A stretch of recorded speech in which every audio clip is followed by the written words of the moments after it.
दोस्तों, आज हम लोग हिस्ट्री का जो मोस्ट वीवीआई 30 एमसीक्यू देखेंगे, जो डायरेक्ट आपके एग्ज़ाम में डायरेक्ट पूछा जाएगा। तो चलो हम लोग वीडियो को स्टार्ट करते हैं। तो फर्स्ट क्वेश्चन में दिया गया है कि हड़प्पा किस नदी के किनारे स्थित है। जो हड़प्पा है वो किस नदी के किनारे स्थित है? सिंधु नदी के किनारे, या सतलज नदी के किनारे, या रावी नदी के किनारे स्थित है, या सरस्वती नदी के किनारे स्थित है। जो हड़प्पा है वो है रावी नदी के किनारे स्थित है। ठीक है। क्वेश्चन नंबर 2 कि विक्टोरिया टर्मिनस किस स्थापत्य शैली का उदाहरण है? तो नव गॉथिक शैली का उदाहरण है, या नव शास्त्रीय शैली का, या इंडो सारासेनिक शैली का, या इनमें से कोई नहीं। तो ये जो विक्टोरिया टर्मिनस किस स्थापत्य शैली का उदाहरण है? तो नव गॉथिक शैली का उदाहरण है। ठीक है। क्वेश्चन नंबर 3 में दिया गया है कि विजयनगर साम्राज्य की जो स्थापना कब हुई थी? तो 1332 में हुई थी, या 1336 में, या 1342, या 1347। तो ये विजयनगर साम्राज्य की जो स्थापना जो हुई थी वो 1336 ईस्वी में हुई थी। ठीक है। क्वेश्चन नंबर 4 में पूछा गया है कि महात्मा गांधी दक्षिण अफ्रीका से भारत कब लौटे? मतलब महात्मा गांधी तो दक्षिण अफ्रीका गए थे, तो वहाँ से कब भारत लौटे? तो 1910 में लौटे थे, या 1912 में, या 1915 में, या 1917 में। तो इसका जो राइट आंसर हो जाएगा वो हो जाएगा 1915 में लौटे थे। ठीक है। क्वेश्चन नंबर 5 में दिया गया है कि महावीर का जन्म कहाँ हुआ था? तो जो महावीर स्वामी थे उसका जन्म कहाँ हुआ था? लुम्बिनी में हुआ था, या कपिलवस्तु में, या कुंडलवन में, या सारनाथ में। तो महावीर स्वामी का जो जन्म हुआ था वो हुआ था कुंडलवन में हुआ था। ठीक है। क्वेश्चन नंबर 6 कि आयंगर व्यवस्था संबंधित है। तो क्या मुगल साम्राज्य से संबंधित है, या बहमनी साम्राज्य से, या विजयनगर साम्राज्य से, या दिल्ली सल्तनत से? तो आयंगर व्यवस्था संबंधित है विजयनगर साम्राज्य से। ठीक है। तो इसका राइट आंसर 3 हो जाएगा। क्वेश्चन नंबर 7 में पूछा जा रहा है कि संविधान सभा के अस्थायी अध्यक्ष कौन थे? तो संविधान सभा के अस्थायी जो अध्यक्ष थे वो डॉक्टर भीमराव अंबेडकर थे, या डॉक्टर एस.एन. सिन्हा थे, या पंडित जवाहरलाल नेहरू, या डॉक्टर राजेंद्र प्रसाद। तो आपको ये याद रखना है कि संविधान सभा के अस्थायी अध्यक्ष थे डॉक्टर राजेंद्र प्रसाद, और अस्थायी अध्यक्ष पूछा जाएगा तो आप लोग उस समय याद रखना है कि डॉक्टर बी.आर. अम्बेडकर। ठीक है। तो क्वेश्चन नंबर 8 में देख लेते हैं। तो क्वेश्चन नंबर 8 में दिया गया है कि भारत का राष्ट्रीय गान कौन सा है? तो भारत का राष्ट्रीय गान कौन सा है उस तो आप सभी को पता ही है। तो वंदे मातरम होगा, या सारे जहाँ से अच्छा, या हिंद देश का प्यारा झंडा, या जन गण मन अधिनायक। तो 8 का जो राइट आंसर हो जाएगा वो हो जाएगा जन गण मन अधिनायक। ठीक है। और राष्ट्रीय गान है। ठीक है। तो क्वेश्चन नंबर 9 कि आयन अकबरी की रचना किसने की? तो आयन अकबरी की रचना किसने किया था? तो ऑप्शन नंबर ए में दिया अबुल फजल, ऑप्शन 2 में दिया गया है बदायूनी, ऑप्शन सी में इब्न बतूता, ऑप्शन डी में अलबरूनी। तो इसका राइट आंसर हो जाएगा वो हो जाएगा आयन अकबरी की रचना किसने की? तो अबुल फजल ने किया था। ठीक है। तो क्वेश्चन नंबर 10 में हम लोग जाते हैं। तो क्वेश्चन नंबर 10 में पूछा जा रहा है कि गांधी जी के राजनीतिक गुरु कौन थे? मतलब जो हम लोग के गांधी जी थे उसके जो राजनीतिक थे गुरु, उसका जो गुरु था राजनीतिक का वो कौन था?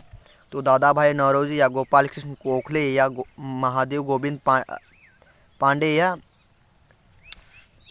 इनमें से वो नरहरि मेहता। तो इसका राइट आंसर क्या हो जाएगा? तो गोपाल कृष्ण गोखले थे। ठीक है।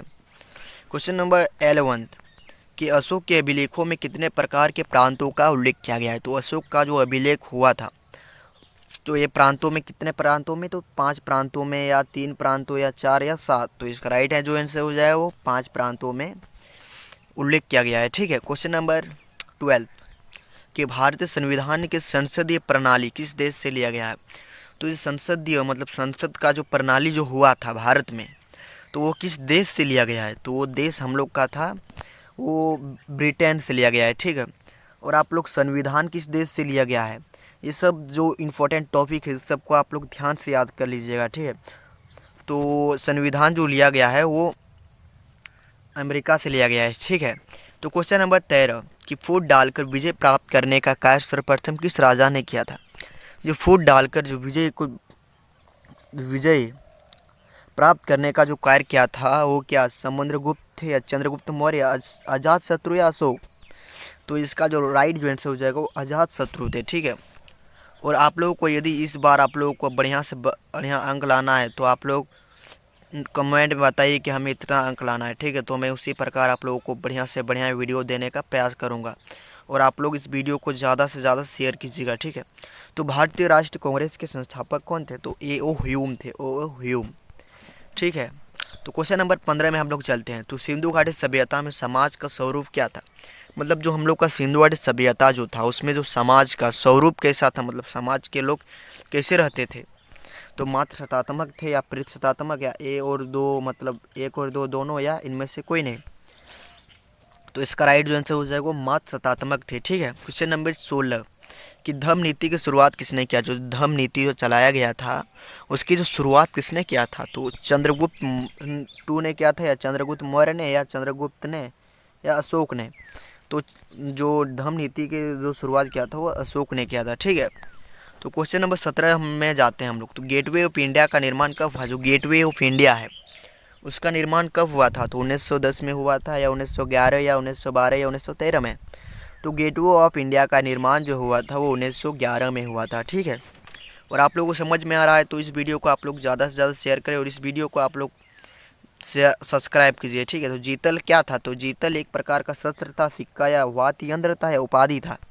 तो जीतल एक प्रकार का उपाधि था, ठीक है। क्वेश्चन नंबर 19 कि प्लासी की लड़ाई कब हुई थी? मतलब प्लासी की जो लड़ाई हुई थी वो कब हुई थी? तो 1757, 1771 में हुई थी। तो ऑप्शन सी में दिया गया 1764, या ऑप्शन डी में 1765। तो ये जो प्लासी की जो लड़ाई हुई थी वो 1757 में हुआ था, ठीक है। क्वेश्चन नंबर हम लोग 20 कि महाभारत की रचना किसने किया था? जो महाभारत है, जो महाभारत जो हुआ था उसके जो रचनाकार थे या उसको किसने लेखक कौन थे? तो वो थे हम लोग का महर्षि वेद व्यास, ठीक है। और आप लोगों को ये भी पूछा जा सकता है कि रामायण के रचनाकार कौन है? तो रामायण के रचनाकार हो जाएंगे आपके वाल्मीकि हो जाएंगे, ठीक है। इन दोनों में एक क्वेश्चन है, हर साल पूछा जाता है, तो इन दोनों को आप लोग हमेशा याद करके रखिएगा। तो क्वेश्चन नंबर 21 कि आयन एक बरी को कितने भागों में विभाजित किया गया है? मतलब आयन एक बरी है उसको कितने भागों में बांट दिया गया है? तो इसको क्या 3 भागों में बांटा दिया गया है, या 4 भागों में, 5 या 7? तो आयन एक बरी को हम लोग बांटा गया है तो 5 भागों में बांटा गया। कितना? तो 5 भागों में, ठीक है। तो क्वेश्चन नंबर हम लोग 22 को देख लेते हैं कि विजयनगर की स्थानीय मातृ देवी कौन थी? मतलब जो विजयनगर साम्राज्य है उसके जो स्थानीय जो मातृ देवी थी वो कौन थी? तो ये पंपा देवी थी। और आप लोग कमेंट में बताइए कि विजयनगर साम्राज्य के संस्थापक कौन थे, ठीक है। क्वेश्चन नंबर 23 कि दामिनी कोह को क्या कहा जाता है? तो दामिनी कोह क्या आता है? मतलब कहा जाता है उसको क्या कहा जाता है? तो उसको कोल क्षेत्र कहा जाता है, या पहाड़िया क्षेत्र, या कोल्हान क्षेत्र, या संथाल परगना क्षेत्र, ठीक है। तो दामिनी कोह को हम लोग पहाड़िया क्षेत्र के नाम से भी जाना जाता है, ठीक है। तो क्वेश्चन नंबर 24 की भारत में प्रचलित सती प्रथा का उल्लेख किस विदेशी यात्री ने किया था? तो सती प्रथा का उल्लेख जो विदेशी यात्री था वो फ्रांस बर्नियर था, या अल-बरूनी, या इब्न बतूता, या अल मसूदी था? तो इसका जो राइट आंसर हो जाएगा अल-बरूनी था, ठीक है। तो क्वेश्चन नंबर हम लोग 25 में जाते हैं। तो क्वेश्चन नंबर 25 का बंगाल का विभाजन कब हुआ? जो बंगाल जो था उसका जो बंटवारा कब हुआ था? तो बंगाल का जो बंटवारा 1902 में हुआ था, या 1905, या 1906, या 1907? तो बंगाल का जो बंटवारा जो हुआ था वो 1905 में हुआ था, ठीक है। तो क्वेश्चन नंबर 26 कि फोर्ट सेंट जॉर्ज की स्थापना कहाँ हुई थी? जो फोर्ट सेंट जॉर्ज की स्थापना जो हुई थी वो कलकत्ता, सूरत, मुंबई, या मद्रास? तो इसका जो राइट आंसर हो जाएगा मुंबई में था, ठीक है। क्वेश्चन नंबर हम लोग 27 में जाते हैं। तो क्वेश्चन नंबर 27 में पूछा गया है कि ऑपरेशन फोलो के द्वारा किस देशी रियासतों को भारतीय संघ का अंग बनाया गया? तो वो कौन था? तो हैदराबाद को बनाया गया था, ठीक है। और जूनागढ़, इन दोनों में से यदि हैदराबाद ना रहे तो जूनागढ़ आप लोग टिक मारिएगा, ठीक है। तो क्वेश्चन नंबर 28 में देख लेते हैं कि भारत का अंतिम वायसराय कौन थे, किसको माना जाता है? तो उसको क्या हम लोग लॉर्ड माउंटबेटन को मानते हैं, ठीक है। तो क्वेश्चन नंबर हम लोग 29 में देखते हैं। तो क्वेश्चन नंबर 29 में दिया गया है कि करो या मरो का नारा किसने दिया था? तो ये सभी आप लोगों को पता होगा कि महात्मा गांधी ने दिया था। तुम मुझे खून दो मैं तुझे आज़ादी दूंगा, ये नारा किसने दिया था? तो ये नारा जो दिया था वो सुभाष चंद्र बोस ने दिया था, ठीक है। तो क्वेश्चन नंबर 30 लास्ट क्वेश्चन कि काला कानून किसे कहा जाता है? जो काला कानून है उसको हम लोग किसे कहा जाता है? तो रोलेट एक्ट को कहा जाता है, ठीक है। तो आप लोगों को ये वीडियो अच्छा लगा तो अपने दोस्तों के साथ ज़्यादा से ज़्यादा शेयर करें और इस वीडियो को आप लोग नए हैं तो सब्सक्राइब कर लीजिए। जय हिंद, वंदे।